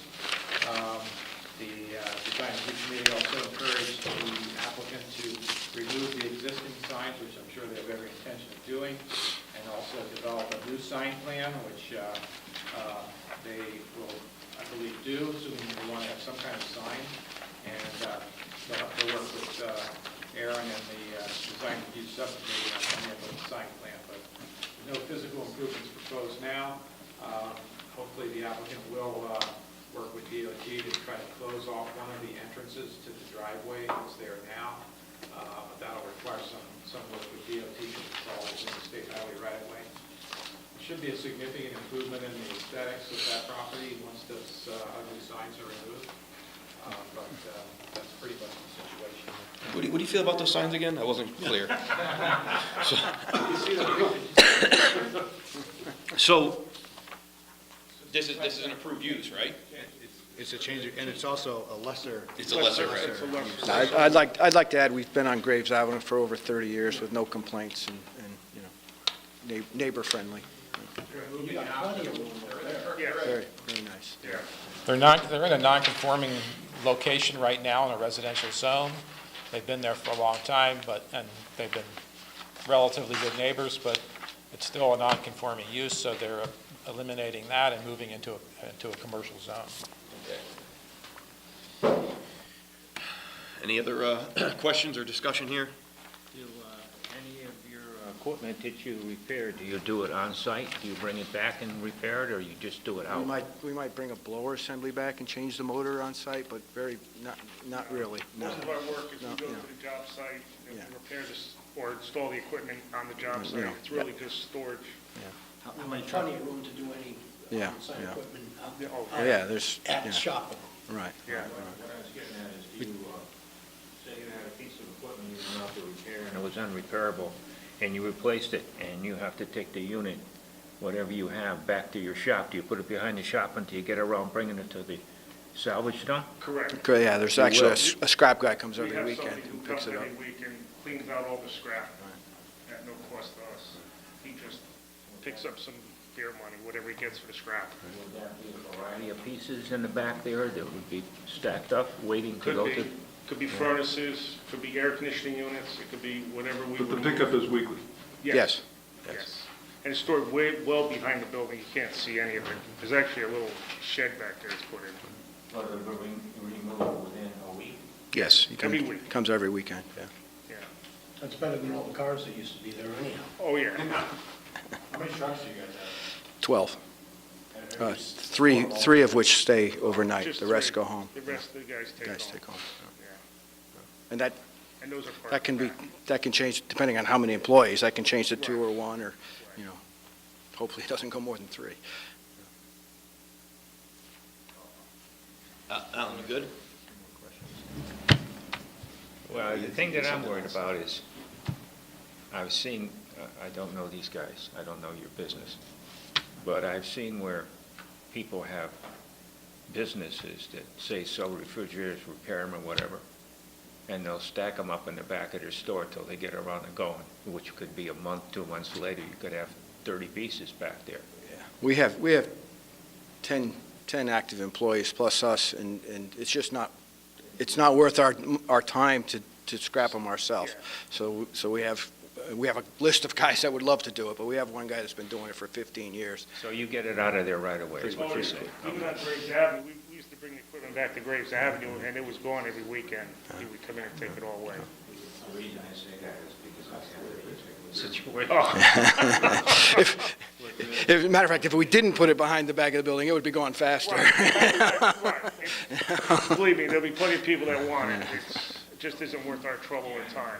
for it. I'm familiar with the site. You got plenty of room to even hide it in. Oh, the yeah, back. there's a lot of room in back. Yeah, So there- And we've been, And plus with all the cars that used to be there that aren't gonna be there. They're all gone. They did actually remove all those cars. I'm going to make a motion. Vote of the Guilford Planning and Zoning Commission approve a site plan revision for a change of use from an auto repair to an office and storage for heating and AC business for R&B Refrigeration, Inc. at 2549 Boston Post Road, map 84, lot 20, as shown in an application dated 3/9/18. This application is approved with the following conditions. First, the existing sign and structure be removed. And second, the applicant consider landscaping improvements as recommended by the Design Review Committee, including reconfiguring the driveway to eliminate the turnaround design and replace with a single driveway. This application is approved based upon a finding that conforms with the zoning code. Okay, second. Okay, so, Not very restrictive. no, and it was a recommendation, so you could do it or not do it. All in favor? Thanks, guys. Andrew Adjemi, thank you. 1570 Boston Post Road, map 52, lot 1316. Zone PV-2, site plan to construct alterations to the existing professional office building, 273-97. We will receive it and request some action tonight. Floor's yours, gentlemen. I'm Attorney Ed Casella, representing Bethel 1570 LLC, which is Andrew Adjemi. Mike Ott is coming to the front of the room, consulting engineer, and Mike Burke is the building designer. This is a property that came to you in November approximately for a modification of a driveway. And at this time, and I can give you a background on the driveway if you want it, but this property has an existing driveway over an adjacent property that's actually subject to basically a lease, long-term lease. It's an interesting arrangement from the 1970s. And we don't show on this plan the driveway that was approved. This is a modification of the site plan in order to modify some entryways in the front of the property and modification of the entryway in the rear of the property and the access up to the rear parking area. Route 1 here, here's the driveway, front of the building. So Mr. Adjemi bought the property in December and got a building permit to complete interior renovations and exterior renovations to convert it from office to office. And now he's owned the property, he's seeing the need to do some additional entryway modifications, which is what this plan is. We've been to design review. We have, as part of the design review comments, if you want to pass those out, we have modified landscape plans that related to their discussions of the landscaping in front of new parking spaces that are on the front of the property. And Mike Burke, who is the building designer, also has revised his architectural plans to reflect some of the modifications to the front of the building that the design review committee requested. So that's an overview of what we're asking for in terms of the modification of the site plan. It's all exterior improvements essentially. So if you would like, we'll have Mike Ott run through the plan and what the specific changes are. Thank you. Good evening. Just for your record, I'm Mike Ott. I'm a licensed professional engineer and land surveyor with Summerhill Civil Engineers in Madison. So the site, I think Ed said, is an existing office use site in an existing building.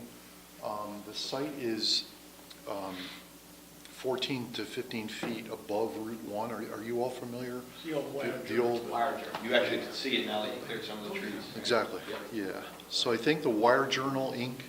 was in the building for some 40 years, I believe? Since the 70s. Since the 70s, yeah. So it's, as you, I guess you're all familiar with it. It's it's up higher than Route 1.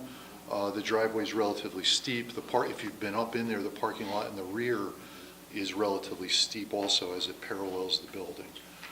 So excuse me, Mr. Adjemi would like to make improvements to the entryways at the rear of the site, the building entryways, as well as 3 entryways on the front of the building. Today, there's no pedestrian access to the front of the building. It's just a lawn above the trees that are there. And what he'd like to do is construct a 6-foot wide sidewalk parallel to the building. That'll provide access to the main entryway at the front side and the 2 entryways at the eastern end of the building. There'll be bollard-style lighting about waist height along that walkway, and a timber post and rail fence parallel to the walkway also. To do that requires some grading in the front. That grass slope that's there today will be a grass slope again, with the addition of the landscape plantings that you see on the landscape architect's plan that I passed out. In addition to the walkway and the entry improvements in the front, there will be 3 parking spaces constructed on the front side of the parking lot. That requires the construction of a retaining wall.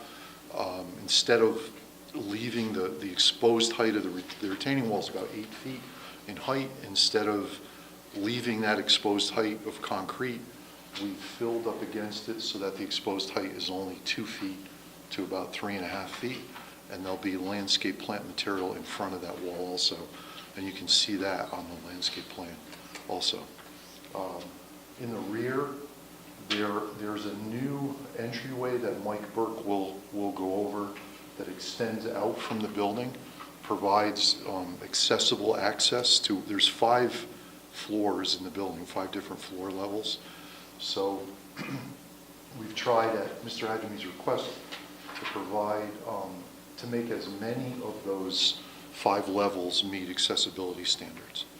So to do that, there's a new entryway that extends out from the building some 36 feet.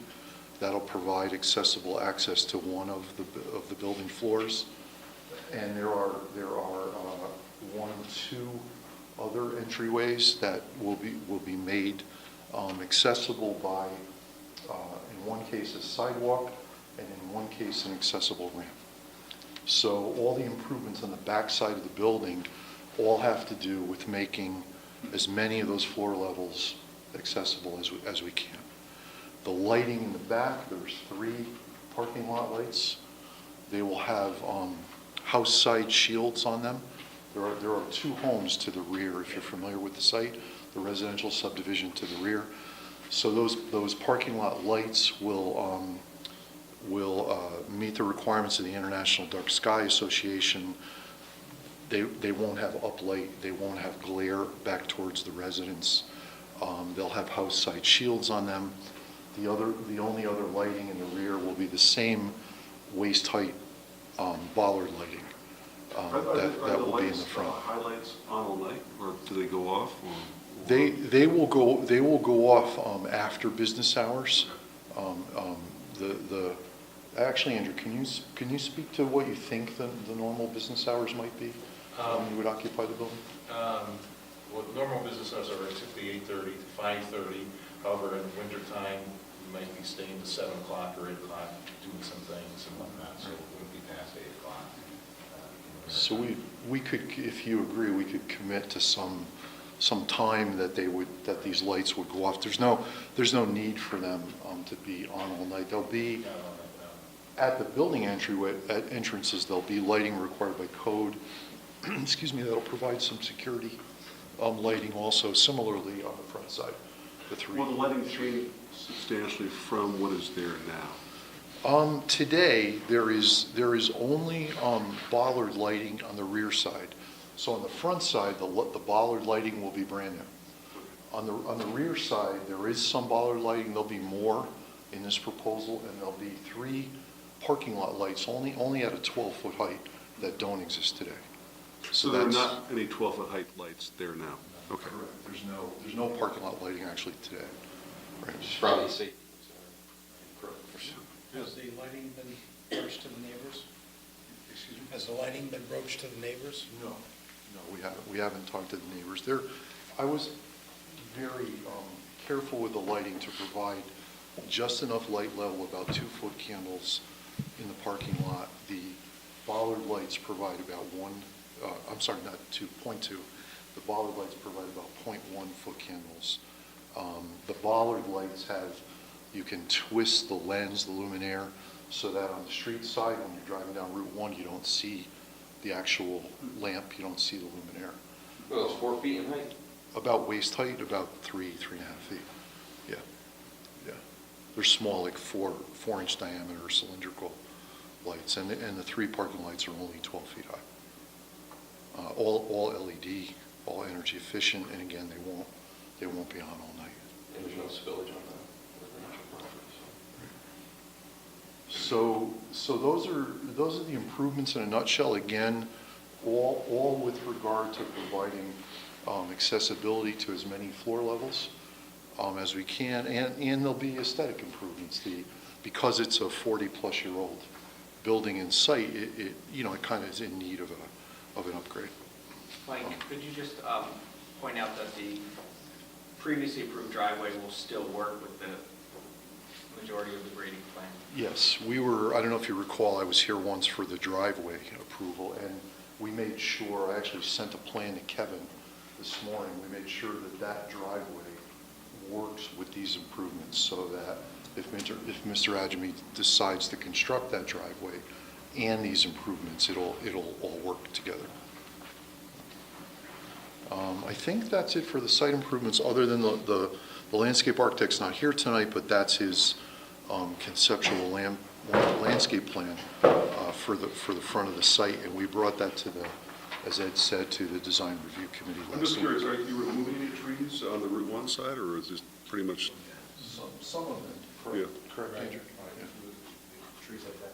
They're overgrown. Yeah, sure. And not creating any light ground, so we've eliminated some of those and plan to redo the site. You didn't have any help from the weather recently, did you? Just large branches. In one of the comments from the design review, and you can see the note on the plan passed out, was that the shrubs in front of the parking area be at sufficient height to kind of block the cars. So they requested 6 foot tall shrubs in that area. So not only do they block the wall, they go an extra few feet to block the front of the cars.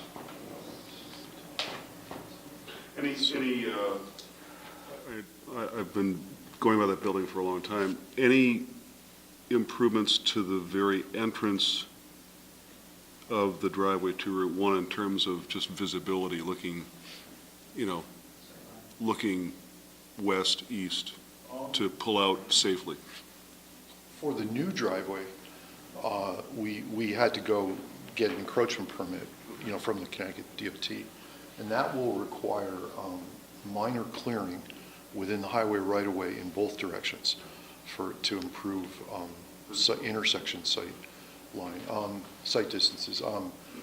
Because that permit's in place, even if Mr. Adjemi does not build that new driveway, he's got the ability to make those clearing improvements now for the existing driveway also. So I can answer any questions you might have. You were screening the shrubs that went on 6 feet to screen the parking from what? These parking areas, these 3 spaces here, Yeah.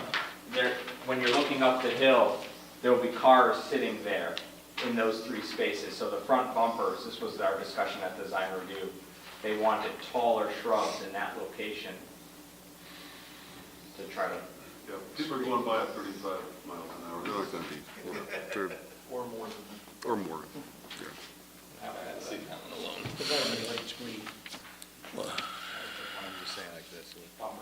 Looking under cars when Yeah, you're driving up the right. driveway. Checking the drips. So I can answer any questions you might have, or we could have Mr. Burke come up and explain the building modifications if you'd like. Come on up.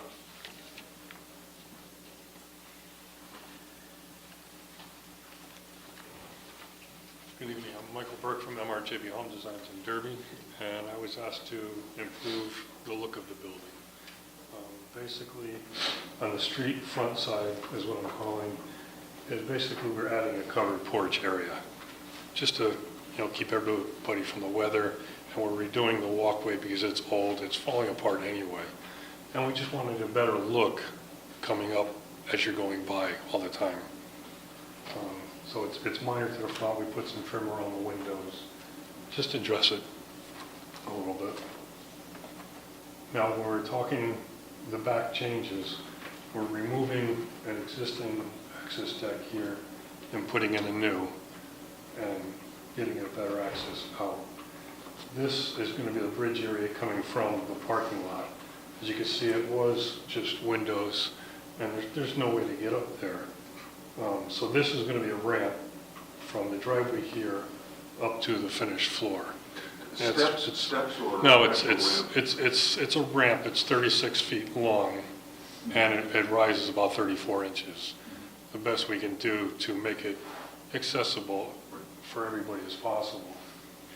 We've also have another porch area up here, which is the 5th floor and the highest level, and the hardest to get to, which where we're putting a sidewalk around, and we're able to get that to meet the needs of getting that accessible.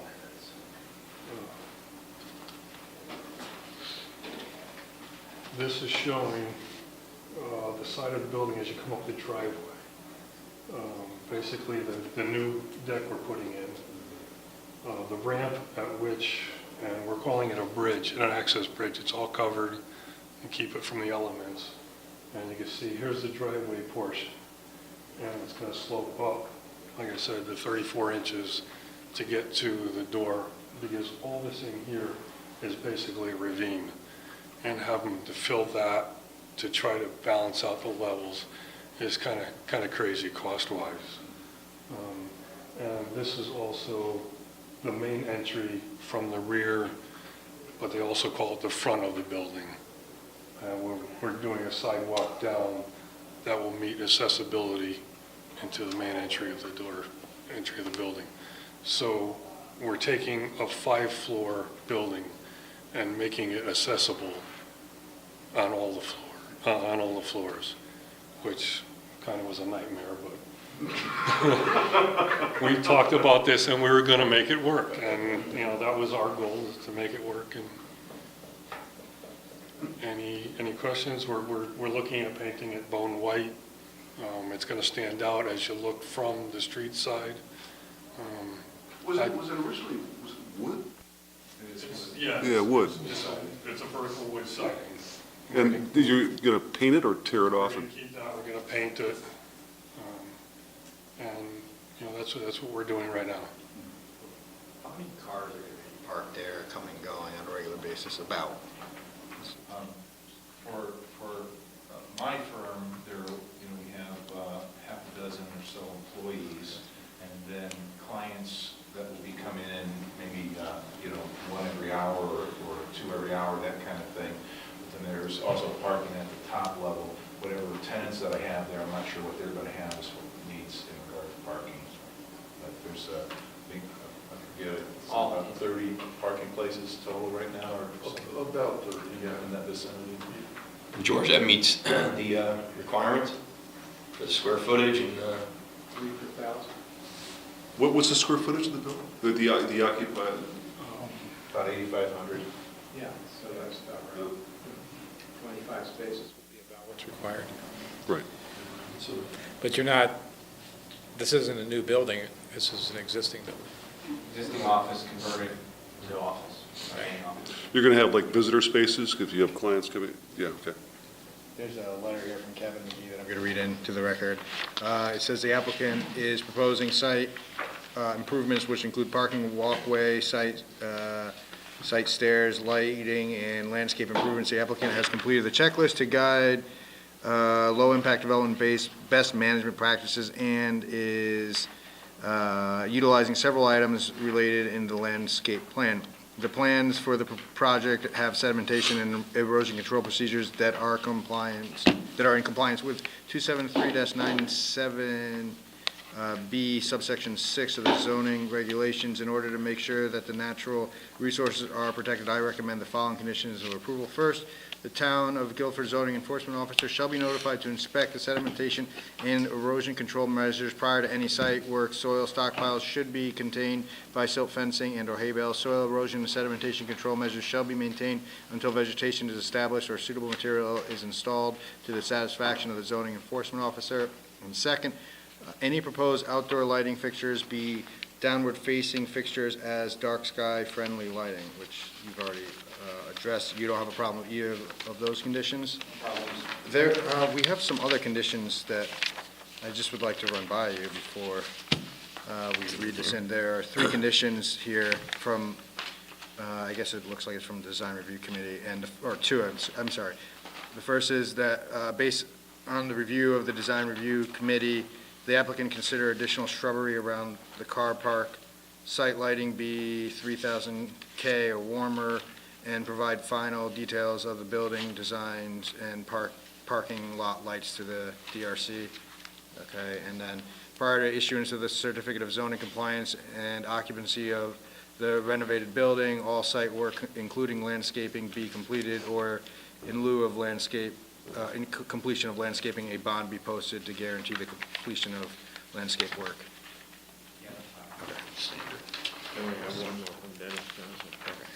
The applicant proposed this construction alterations will not conflict with the operation or location of the septic system facilities currently existing on site.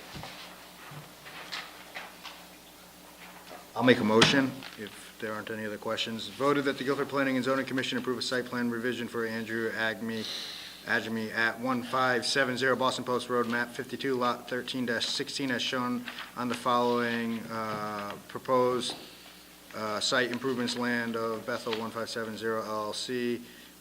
7 sheets prepared by Summerhill Civil Engineers and Land Surveyors dated 3/1/18. Concept planting plan 1570 Boston Post Road prepared by William Kenny Associates LLC dated March 14th, 2018, revised March 15th, 2018. Architect plans renovations to Adjemi Office Building, 17 sheets prepared by MRJB Home Designs dated March 16th, 2018. This application is approved with the following conditions. The conditions listed on Kevin McGee's March 21st, 2018 letter, and that based on the review of the Design Review Committee, the applicant consider additional light shrubbery around the car park site lighting be 3,000 K or warmer, and provide final details of the building design and parking lot lights to the DRC. Second, or I guess fourth, prior to issuance of the certificate of zoning compliance and occupancy of the renovated building, all site work including landscaping be completed, or in lieu of completion of landscaping, a bond be posted to guarantee the completion of landscape work. This application is approved based upon a finding that conforms with the zoning code. Thank you. So, pretty straightforward, substantial improvement. It's going to be functional. The only thing I don't understand is how we put a condition in that's a consideration of the applicant. I'm just not following that, but I'll let it go for tonight. Yeah, we had 2 of those. Yeah, This so one and the one before I that. don't know what a condition means that, but that's our problem internally. Any other discussion? No? Okay. Call the vote. All in favor? Aye. All right. Congratulations, guys. Good luck. Peter, what do we got? 5? 7 minutes? We can finish it. Let's go for it. All right, correspondence. Is this you? Is that you, the correspondent? George? We got a request for a 90-day extension to file the subdivision maps for the Frislow subdivision. So moved. George's motion. All in favor? Okay, we have a mandatory referral, upgrades to the heating, ventilation, air conditioning systems at Baldwin Middle School and Melissa Jones Elementary School. It's mandatory, so. Yeah, there's a motion. Yeah, exactly. The resolution is resolved that the Guilford Planning and Zoning Commission approves the following projects pursuant to Section 8-24 of the Connecticut General Statutes. Upgrades to the heating and ventilation and air conditioning systems at Baldwin Middle School and Melissa Jones Elementary School. All in favor? Thank you. We need to get a motion to approve the bills, $161.50. So moved. All in favor? Okay, we're paying them. We need to get an approval for the minutes from the 221. I wasn't here. I have to abstain. 2 abstentions, the 2 new guys are abstaining.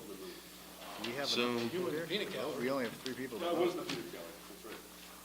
George, we only have 3 people to vote on the minutes. You can vote even though you weren't here. All right, I'll make, I'll vote. Not really, but. All in favor? Okay, now I got one thing before we close. Thank you guys for being here, or two things. Right, we need a liaison for the inland wetlands. I want to put that bug in somebody's ear. If any of the commissioners here, I would love an email between me, George, Lisa, whoever, somebody that could take over what Rich was doing and kind of be in the liaison to the Inland and Wetlands Commission. I would love one. And what was the second one, George? We need a zoning committee meeting? Yeah, so. I don't even know who's on the zoning committee. Well, me, Frank, and Richard are the only 3 left. So whoever wants to be on the zoning committee is more than welcome to be on the zoning committee. We normally, Phil's been going. Phil should be on it, I guess. So there we go. Yeah. Know what that is. So the planning and zoning has a planning Sounds dangerous. committee and a zoning committee, and all of the members are on at least the planning or the zoning committee. So I guess probably let Frank know which one you want to be on, planning or zoning. We're looking for people on zoning. I think Matthew expressed an interest in being on planning, didn't you? He did. Right. So a meeting, what day works for you? Well, that's up to you. Call a meeting and then everybody's invited, and if you show up, maybe you. Monday, usually Monday or not. So the. At least Monday, Tuesday. Have to be the following week. I'm going to be out of town until the 9th Of May? of April. Me too. Of May? Of April. We'll figure it out. So we're not going to be here for the next meeting. That's my second question. I heard a rumor that the number of people aren't going to be here on April 4th. Yeah, I will Who be is gone. that? I will be away out of state. And are you the only one who's not going to be here on April 4th? Me and Dick. I'm going to be in Florida. You're both going to be gone on 90 going to April do 4th, surgery. okay. Everybody else, as far as we know, is going to be there. I think Josh could run it. Yeah, because we're probably going to have the U-Haul application, then it'd be complicated. Mr. Chairman? I'll make a motion to close the. I just have one more housekeeping. We usually do officers the first meeting of April. Can we do it? The chairman also usually appoints a nominating committee. Okay.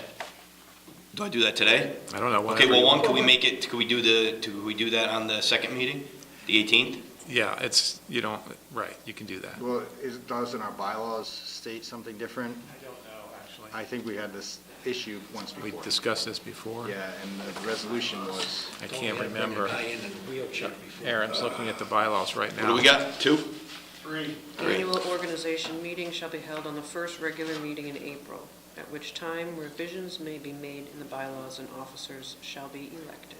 So I think that if we want to change the date of that, we'd have to, on April 4th, make a revision to change the date of it in our bylaws and then have it the next time. Well, why don't we just change the date of the meeting?